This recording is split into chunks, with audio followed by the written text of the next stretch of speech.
3:36 now separates the Zanesville Blue Devils from their first ever trip to a state championship game.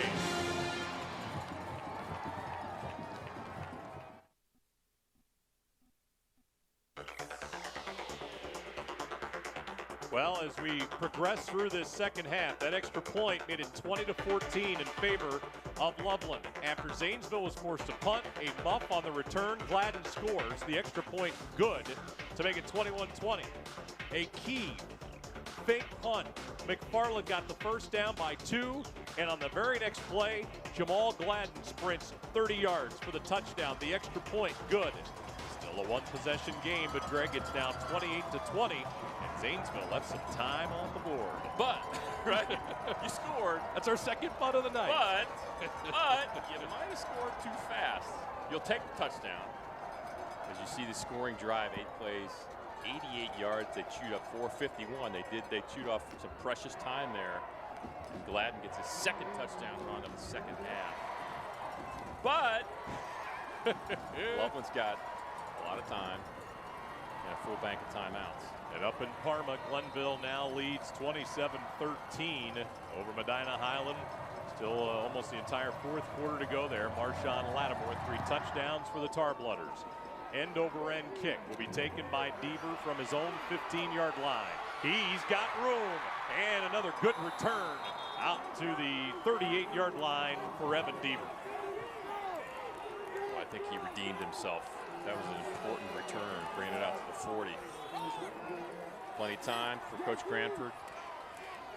They got to stay with them themselves here. Lots of time because you know you can go for it on 4th downs right now, and you've still got all 3 timeouts. Yeah, the only drawback is a running offense, but you do 3:30 is plenty of time with 3 timeouts. It's got to be a little more up-tempo.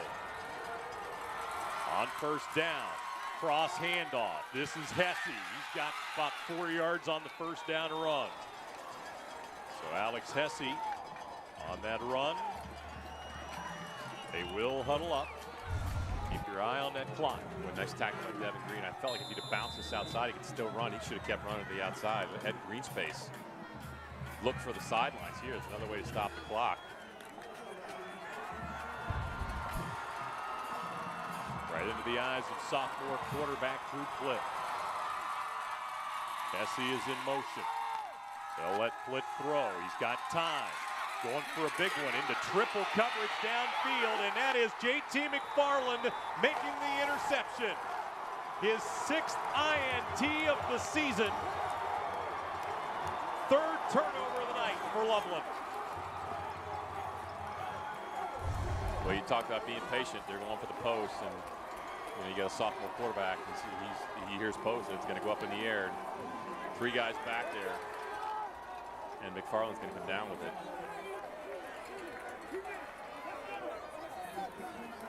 Not a bad throw, but you got 3 blue shirts there. When you talk about patience, and they went for it, didn't get it. So a big turnover, and Greg McFarland now maybe has made the 2 biggest plays. The run on the, I guess we'll call it fake punt, but that's the play of the game. Yeah. I mean, that changed everything. Now Jamal Gladden bursts through. He's got another 1st down, and for Zanesville now, it's just take care of the football as he is leaving defenders just laying on the ground behind him. Yeah, Jamal Gladden's playing with a vengeance in the second half, like we saw last week against New Albany. And can't emphasize that he's doing it on both sides of the ball. Yeah, the fake punt was the game breaker.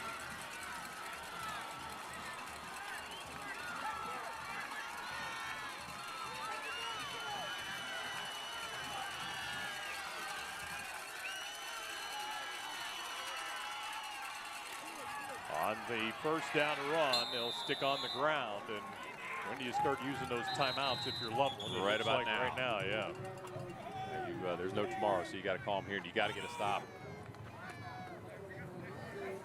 on this set of downs. You can see just coming off the edge here, they're bringing the linebackers in. Lawler, I mean, he's flying through the air.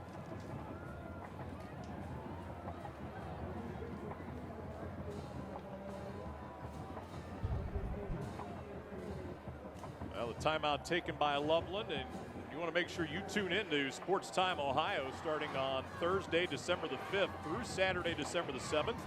For all 7 of the 2013 OHSAA State Football Championships. Check your local listings for the game times, and we will remind folks that none of the 7 divisions have been finalized when they're going to play just yet. They wanted to wait for the weekend activity to kind of finish up with 7 divisions. Everything a little different than the normalcy that we've had in the past 20 so years. And so make sure on Sunday you wait for the announcement of what games we played on what days and in what order. Second down, they'll give it off to Gladden again. They'll stay in bounds over there on that far sideline. It'll be 3rd and 5, and see if Loveland burns timeout number 2 here. Wise decision by Jamal Gladden to keep it in bounds there and force Loveland to burn another timeout, which should leave them 1 more. So Loveland can get it back, but they're going to have about a minute to go and no timeouts, and a long way to go.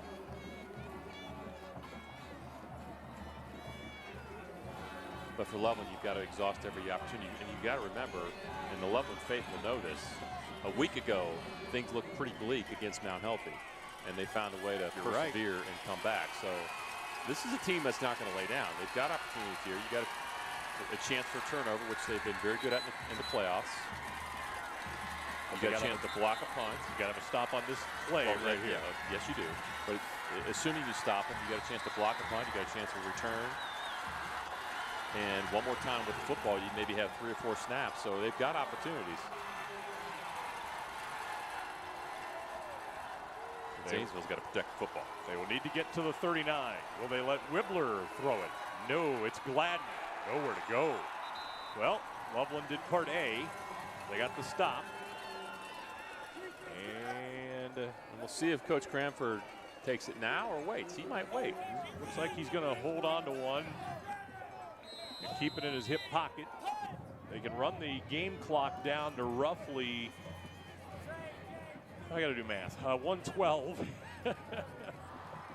before Zanesville can. They can run it down, and looks like that's what Coach Grandstaff is going to do. He's going to take it all the way down as far as he can, then he'll use a timeout.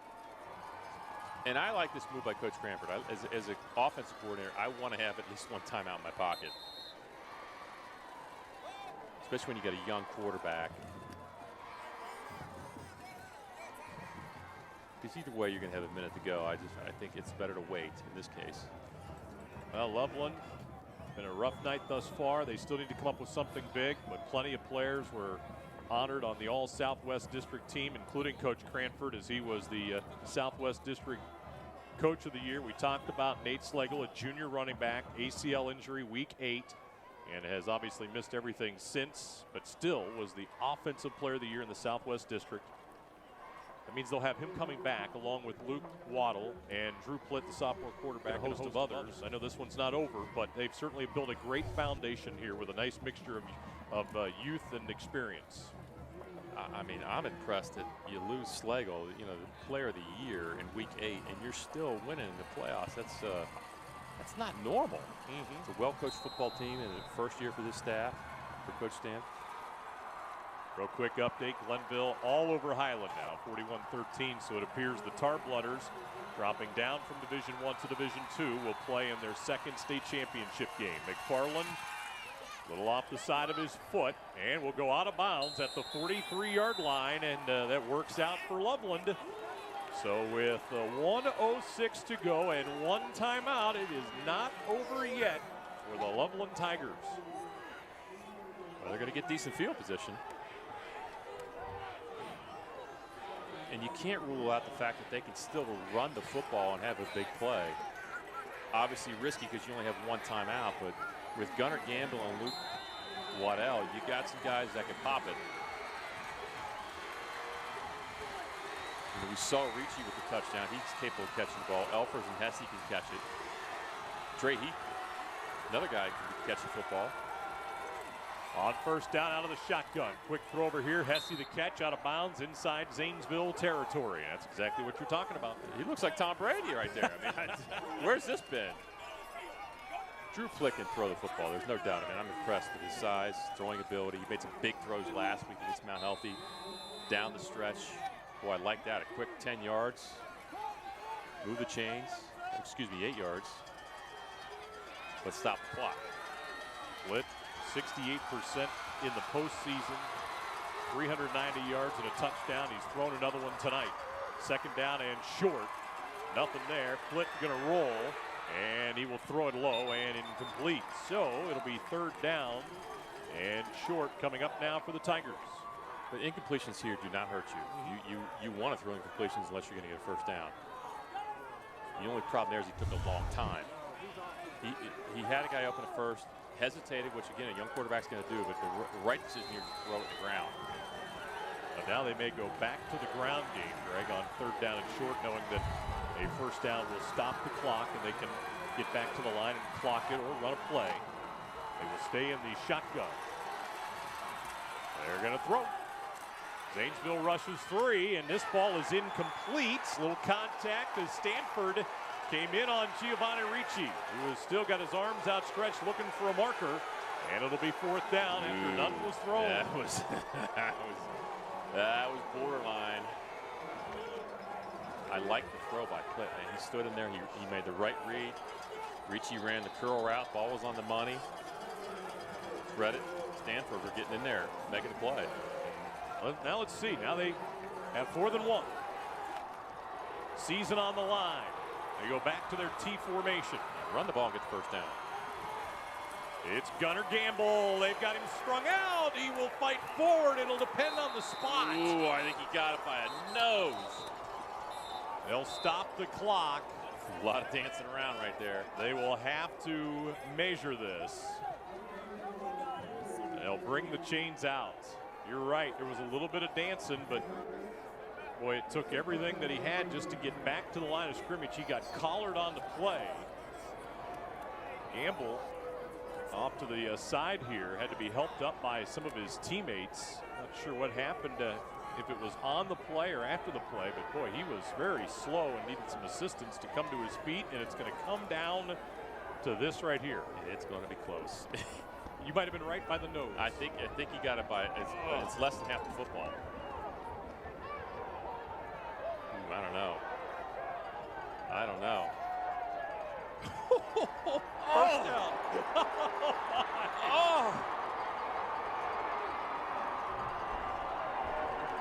It doesn't get any closer than that. And the season stays alive for the Loveland Tigers, but now they've got to get to the line. They'll get a break because the chains will have to go across the field and set, so they can huddle right now and get ready for this first down play. The clock will start when the official blows his whistle. And it takes off. They got to go. They are at the line, and Drew Plitt will take the shotgun snap, throw into the outside. He's got a man. It is caught at his Ricci, and he's out of bounds. That looks like another first down, and it is to the 36-yard line. Like it, the poise of Drew Plitt. I mean, that's a big-time throw. Outcut to the field. It's a long throw, partner. And that's a great throw on the money. Again, a couple more of those outcuts, and you're sniffing. They can throw it in the end zone now, so you know you got a jump ball situation. Last couple times, partner, Zanesville's only rushed 3. Right. When do you bring a couple more after the sophomore? Not right now. It's 3 again. They get a little bit of pressure. Throw away. And he will. That ran some time off the clock as it trickles down to 24 seconds to play in regulation. Well, I think, now is where obviously every play call is critical. You still have a timeout. So an underneath pass, you got to have, if you have a shorter pass play like a screen you could run or some sort of trick, throwback screen, now's the time you want to call that because you still do have a timeout. Second down and 10. There is nobody sitting here at Alumni Stadium. Great crowd for this D2 semifinal. It's not over. Got a man! Down the sideline. Got him! Ricci!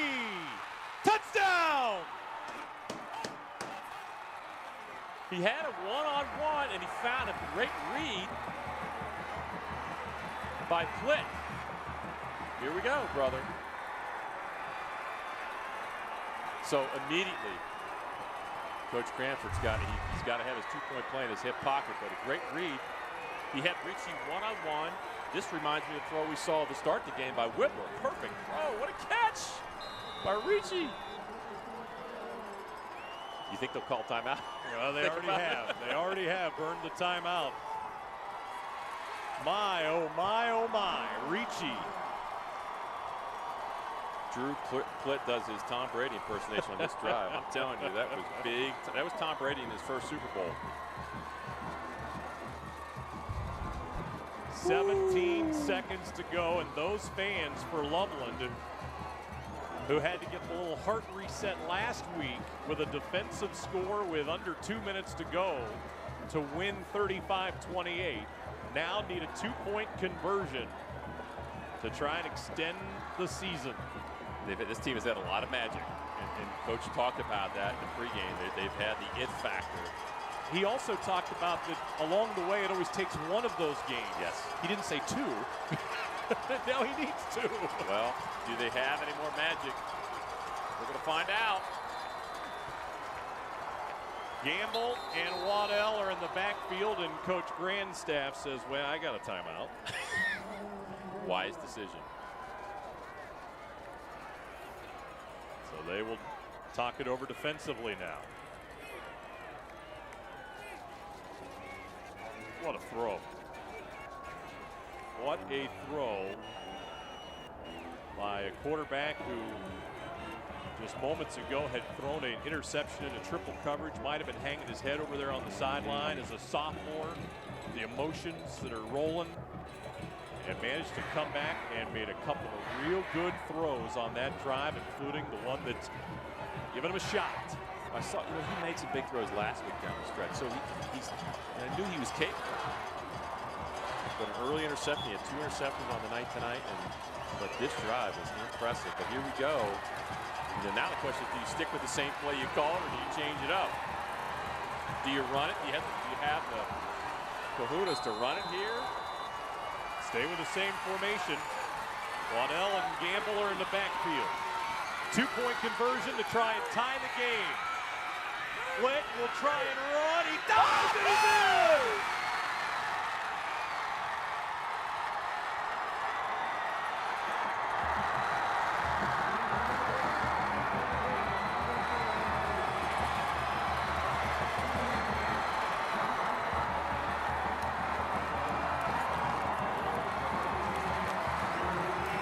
And I only thought the flying Rolendas flew through the air with the greatest of ease. It turns out it's Drew Plitt.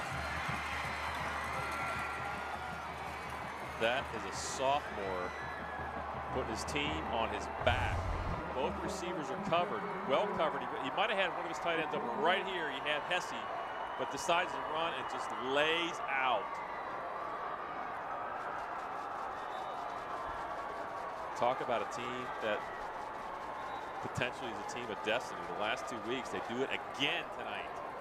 Watch the sideline.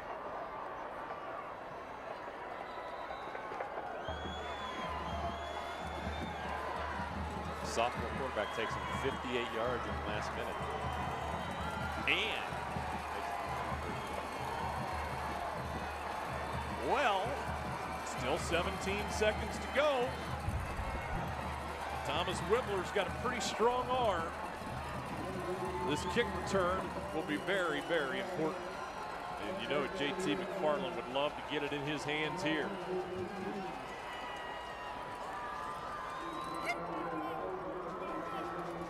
I do remember telling you we were in for a good night tonight. I just remember saying it. I was just thinking the same thing. I was going to give you feeling credit about this. These two teams both are special. Nobody wants to go home. It's only appropriate we go overtime. Fury kicks it along the ground, and Pettiford will recover it. Going the wrong way, though. Although, he's got some blockers now, but can't get to the corner. And, boy, lost a lot of time right there. And that may have erased any decision by Coach Grandstaff to try and chuck one downfield. Well, he would have had it at about the 29. And he ended up not picking up anything. If he falls on it right where he recovers it, they would have had about 17 seconds. You throw one down the middle of the field. 2 or 3 snaps, right. But as it is, you feel you've just got to. Well, 2 options here. Take it to your, you got a quarterback in Whittler. They can go 4 verticals right here and try to squeeze one in and seam and see what happens. Yeah, like a Granger Long, a 6'4" could make a play, or a Dar Stanford with his athleticism on the outside. Gamble is in there, I beg your pardon. Gladden is behind Whittler. They're going to let him throw downfield for Stanford, and it is incomplete. Nearly intercepted in the secondary. And that was Prifty who almost came up with a pick. I'd like to call the equivalent of 4 verticals. They just had the outside and inside receivers kind of flip-flop vertically. And Whittler's very capable of making that throw. I mean, that's one of those, if you catch it and the free safety and linebackers run into each other, you're gone for a touchdown. And they will take a knee after that pass play didn't gain them anything. And we have got overtime in our Division II state semifinal. Loveland scores with 17 seconds to go. Drew Flint dives into the end zone for a 2-point conversion. Stay with us. Live coverage here on Tom Winter Cable Sports Channel. Overtime is coming up.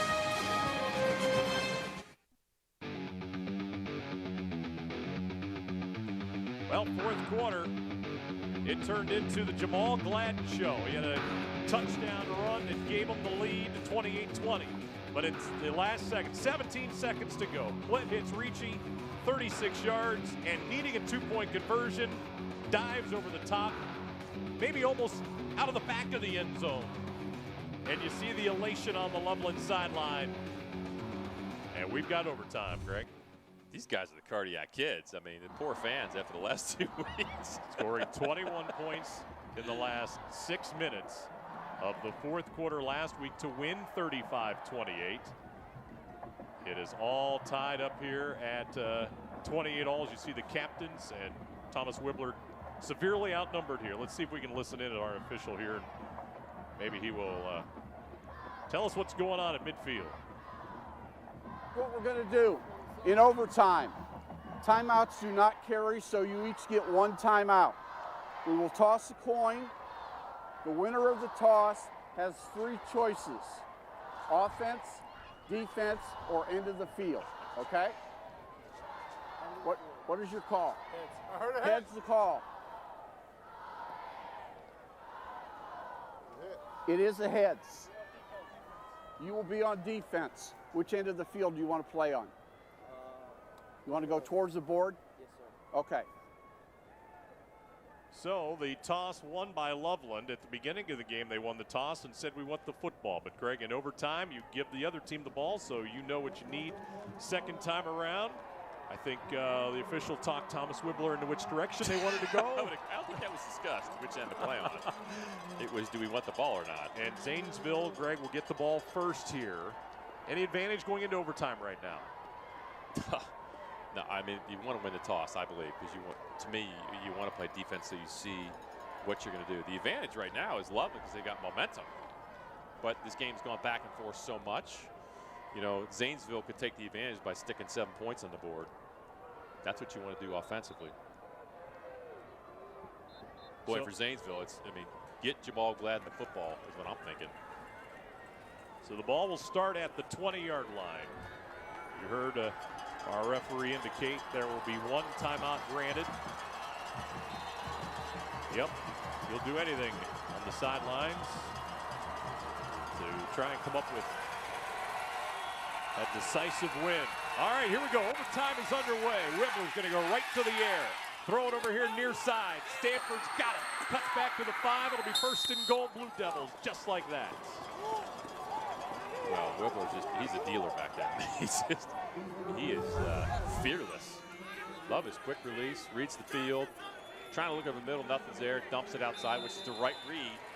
And Stanford, you know, he's capable of taking that in the end zone. Dar Stanford, senior, So many seniors of the skilled players when you look across the board. All 4 receivers, your quarterback, your running back. They've been dreaming about this moment. It's Jamal Gladden. 2 plays. Touchdown, Zanesville.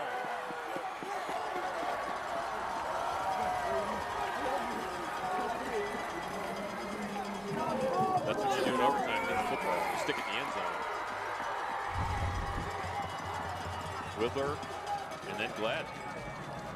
Really the same play we saw him score on his first touchdown of the second half. That's his 3rd touchdown since halftime. 24 on the season now.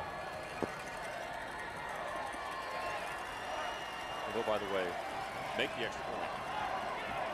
Logan Graham.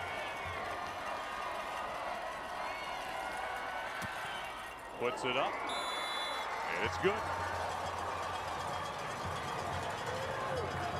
So Zanesville, just like that, has the lead, 35-28.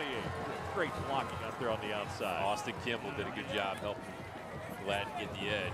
First team All-East District tackle for this Blue Devils squad. And perfect on the season, 13-0. Their closest game of the year was last week against New Albany, 7-point game. Prior to that, it was 14. They haven't been in any of these types of situations, Greg. Now they're back on defense, and it's time now for the Loveland Tigers, and Gamble stumbles down on the first down run, and I don't think he's healthy right now. He got hurt late on that last drive, and boy, that cut back there, it almost looked like his leg gave out on him. And he had a seam too. That's a play he's normally picking up 5+ yards. Let's see. He's had a lane right there. I think he tripped over his own guy. Second down and 9. And again, this is a 4-down situation. You see Drew Plitt tonight. The highs and lows for him as they go to Luke Waddell. Tries to get to that corner. Got a good push from the line and picked up about 6. And they're looking at 3rd down and short now. And again, 2 plays to get the first down. A good patient running there.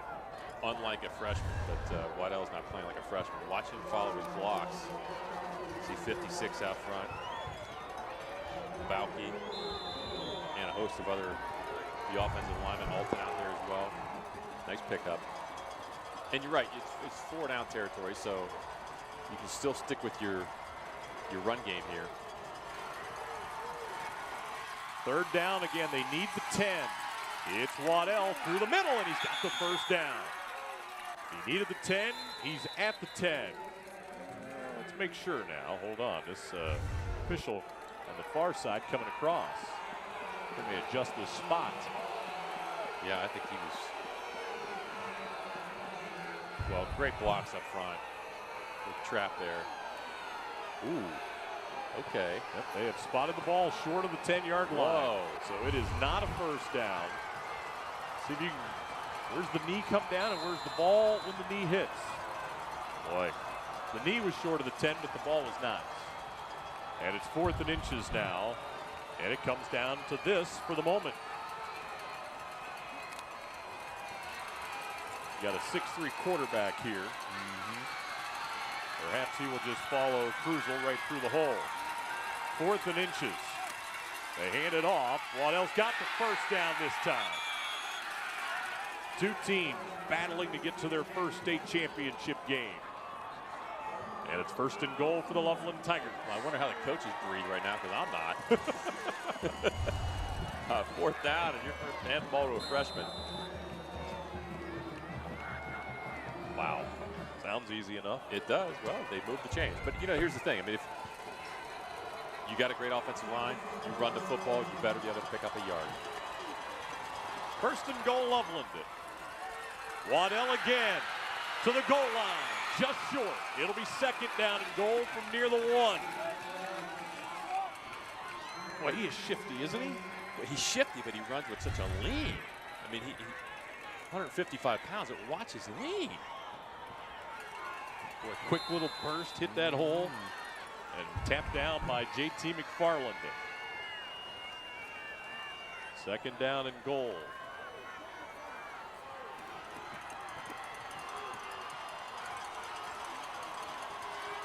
That sideline for Loveland. Coach Cranford pacing on second down.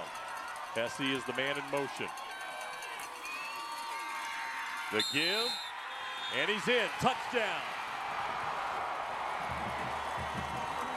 Luke Waddell with the score, and the extra point unit will come onto the field.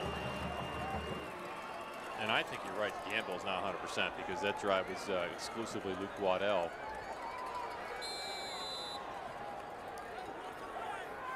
First touchdown of the night for Luke Waddell. And for now, we're going to kick the extra point. I'm not so sure that's going to be the case in the second overtime. Evan Burig will come out and try. Jake Elfers does the snapping, and Thrifty puts it down. This point after is good.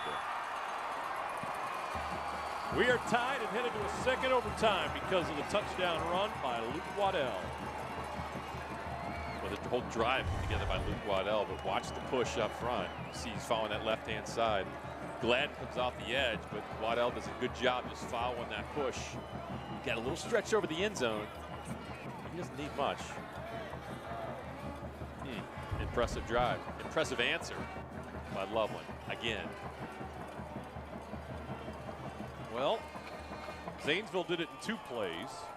Loveland needed to convert a 4th down and then get the touchdown. And now we go back to another overtime. It'll be our second, and this time it'll be Loveland to go on offense. So they go right back at it, partner. I had a little flashback here of Hilliard Davidson and Menor in a state final. A running team and a passing team, and that came down to a 2-point conversion. I'm just saying, it came down to a 2-point conversion at some point. Bo Delandy, Bart Tansky. What a duel that was that night at Fawcett Stadium. Massive duel. Yeah. My goodness, that D1 state championship game. Coach Brian White, who happened to coach with Fred Cranford at the sales in this very stadium. Brian White made that call. Hey, and we'll have Davidson Muller tomorrow night right here on Time Warner Cable Sports Channel. Will. That's going to be a great game. Let's tie that all into one big package. Segue right in. Put a Christmas bow on it. All right, here we go. Back to offense goes Loveland. Second overtime is underway. It is Luke Waddell. And not much going this time for the freshman. He'll pick up a couple. And it'll be second down and about 8. The problem here for Coach Cranford is they're beginning to look one-dimensional without Gamble. It's been all Luke Waddell. And I wonder here if we go back to that fake by Drew Plitt and get him on the edge.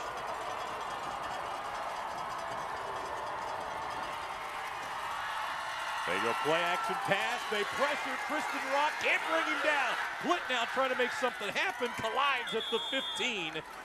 And it'll be short of the first down, and it'll bring up 3rd and about 5 now for Loveland. Well, how about Rock? Had him dead to rights, looking at him coming through there, but Drew Plitt playing like a veteran quarterback. That's a big pickup because, you know, if Rock tackles him, it's 3rd and a mile. Now it's 3rd and 5. Much more manageable. But you do not want to be kicking a field goal when you've got Whippler on the other sideline coming off for his turn. Sophomore making his 11th start here tonight. 3rd down and 5. Luke Waddell. And he'll be short by about 1.5 yards, and a huge decision now for first-year head coach Fred Cranford. I would not want to make this decision. Look at Waddell, though, getting the extra push. I mean, he got it down there close enough. And this might be a situation where you burn your timeout and think about it. My first inclination is to go for it. It's 4th down and 1 yard. It looks like a long yard. Okay, it's 1.5 yards. But it looks like the field goal unit has come out onto the field. Evan Burig, 3 out of 7 on field goals this year with a long of 34. Thrifty will put the ball down on the 19. So this is a 29-yard field goal for the left-footed kicker. It is on the way. And Loveland has the lead, 38-35. Well, excellent execution by the field goal unit under major pressure to make the field goal. Tip your hat to Burig making that one and the extra point. But Now you're Zanesville. You got the football. You're down 3, a touchdown wins it, and you got this guy named Wibbler at quarterback. I think if you're Coach Grandstaff, you got what you want. Well, it took them 2 plays on their first possession in the first overtime. And you're going up against a defense that has made plays in the playoffs. Turnover here wins the game.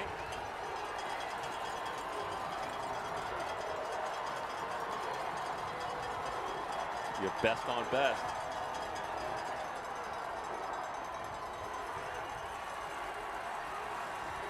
First down and 10. Second possession, second overtime.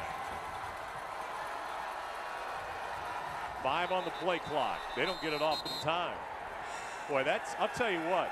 They were trying to call timeout. Well, I was looking at the back judge, who ordinarily puts his hand up with 5 seconds. They're going to give it to him. Timeout, Zanesville, prior to the flag. Timeout, Zanesville. And I watched the official put his hand up in the air. He immediately brought it down and grabbed the flag, and that's the quarterback's signal when there's no 25-second play clock.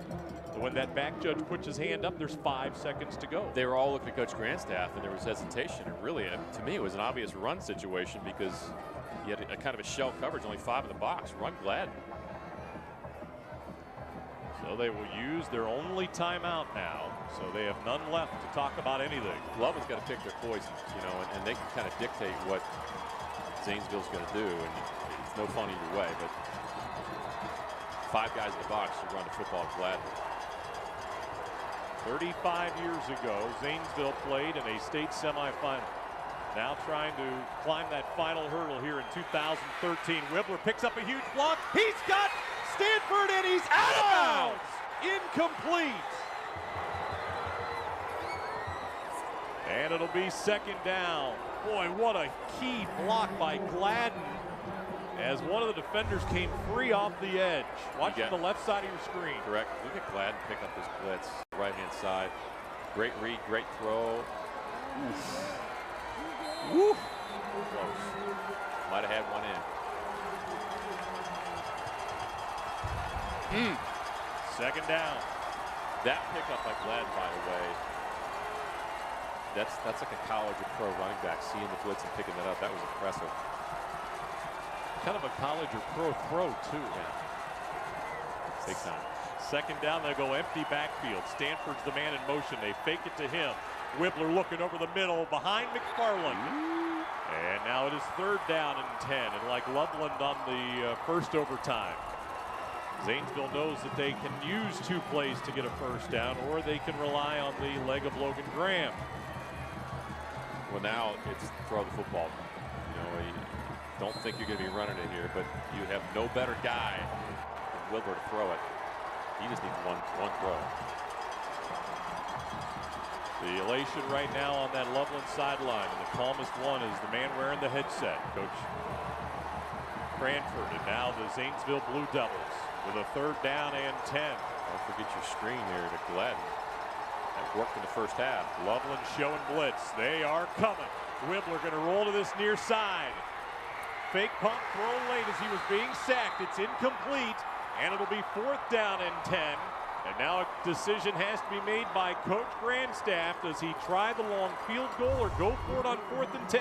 They'll send Logan Graham onto the field as you watch this replay. Yeah, great job bringing the heat defensively. They're not going to sit back, and they're going to come after Wibbler. Major pressure by that linebacking core.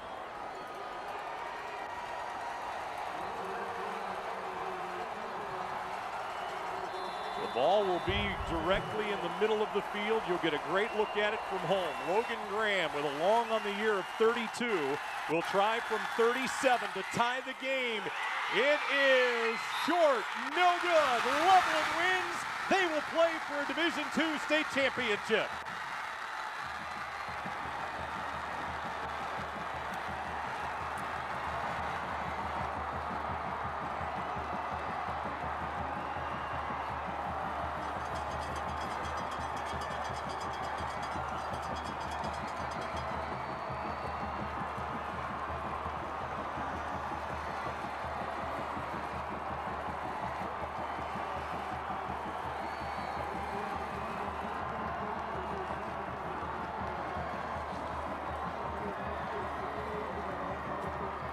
my, what a game.